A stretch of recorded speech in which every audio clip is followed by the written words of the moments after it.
पाठ पूजा चैनल में आज हम श्रीमद् भागवत गीता की 11वें अध्याय का महात्म्य सुनेंगे।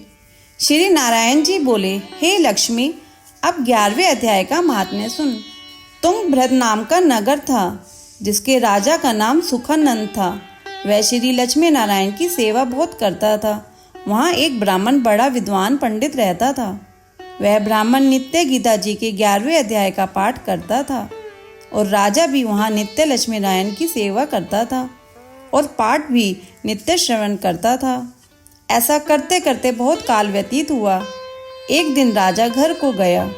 उस दिन अतीत देशांतर फिरते फिरते नगर में आए। अतीतों ने राजा से कोई जगह मांगी। राजा ने बड़ी हवेली खुलवा दी। जहाँ अतीत उतरे राजा ने सीधा दिया। रसोई कर अतीत बड़े प्रसन्न हुए और अमृत लेके राजा उनके दर्शन को गया। राजा का बेटा भी साथ था।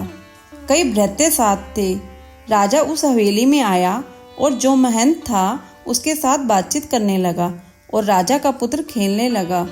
वहाँ एक प्रेत रहता था। उस प्रेत ने राजा के पुत्र को मारा। चाकरों ने राजा को खबर करी। राजा यद्यपि सेवा करता व कथा श्रवण करता था, परंतु पुत्र के मोह में राजा के मन में दुर्बुद्धि आ गई। राजा बोला, हे संत जी, आपका दर्शन हमको बहुत फला है। एक पुत्र था सो प्रेत ने मार दिया। तब ब्राह्मण ने कहा, हे राजा जी, चलो देखें कहाँ है तेरा पुत्र राजा। ब्राह्मण महंत भी वहाँ आए जहाँ राजकुमार मरा पड़ा था।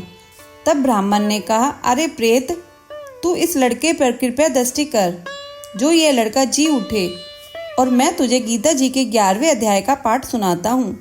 तू उसे श्रवण कर, इससे तेरा कल्याण होगा।